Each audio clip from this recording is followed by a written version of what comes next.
Good morning. We are extremely pleased that you're here.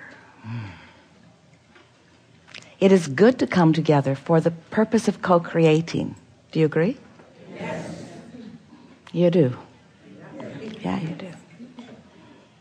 You're knowing what you are wanting? Yes. You like knowing what you are wanting? Yes. It's fun to bring desire into focus, isn't it? Is it? Sometimes it is and sometimes it isn't. If bringing desire into focus feels good to you, that means you are somewhere in the vibrational range of your desire. If bringing desire into focus feels uncomfortable to you, that means you've identified what you want, but you're nowhere near it in belief. Because when you want something you don't believe, and we say you like bringing desire into focus, the answer has to be no. I felt better before I knew I wanted that thing I don't believe I can have. But when I believe I can have that situation, that experience, that relationship, that life experience, when I believe I can have it, that's why your little ones are happier than you are. They still believe. You haven't convinced them yet that life sucks.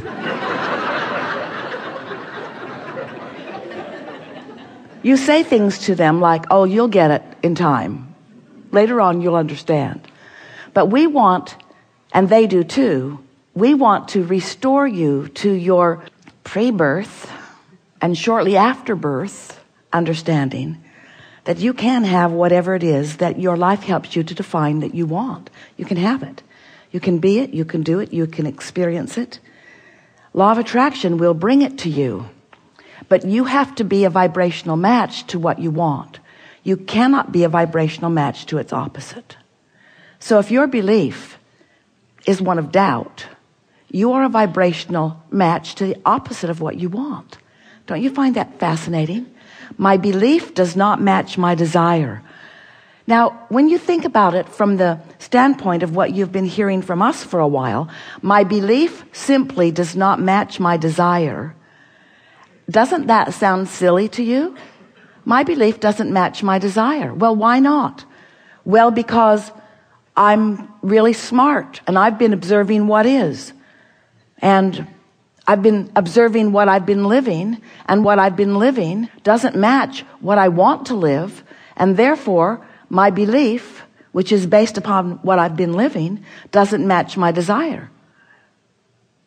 And we say, well, if that's the case, then it is going to be pretty slow going for you to get from where you are, if it is a place you don't want to be, to where you want to be, if the majority of your attention is being given to what is. Is it? Do you give the majority of your attention to what is? Do you? You do, don't you?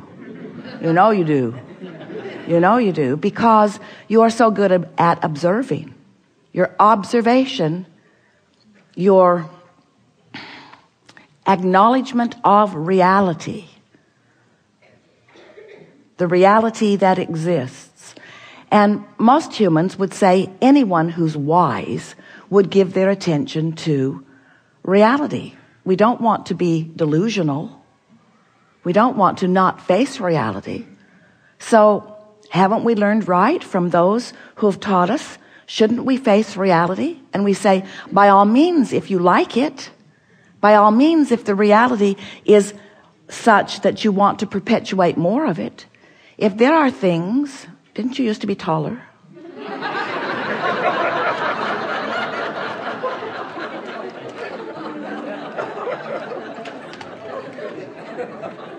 If there are things that you are observing that are not matching what you desire, and you continue to observe them, then you're continuing to let your observation of unwanted things train your vibrational frequency, because a belief is only a thought that you keep thinking.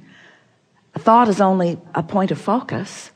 So if you continue to observe what is and comment on what is, then you're practicing a vibration of what is and establishing a pattern. We call it your grid or your point of attraction. It's that basis of who you are, like the framework of a building that will fill in with the details.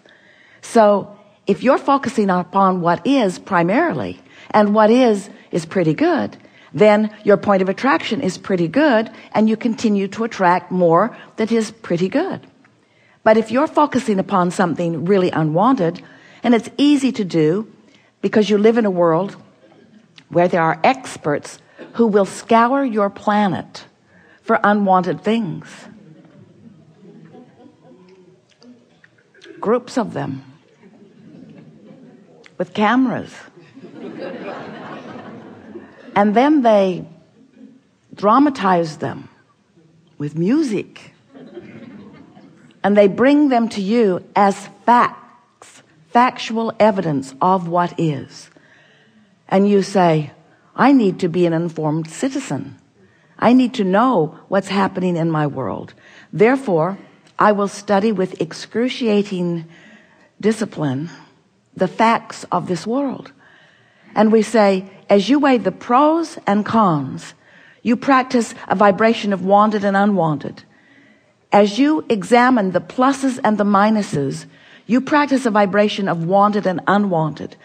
In your attempt to be fair-minded and objective, you introduce all kinds of clutter to your vibrational frequencies that you don't need to introduce. And in your objectivity, you have a cluttered vibration.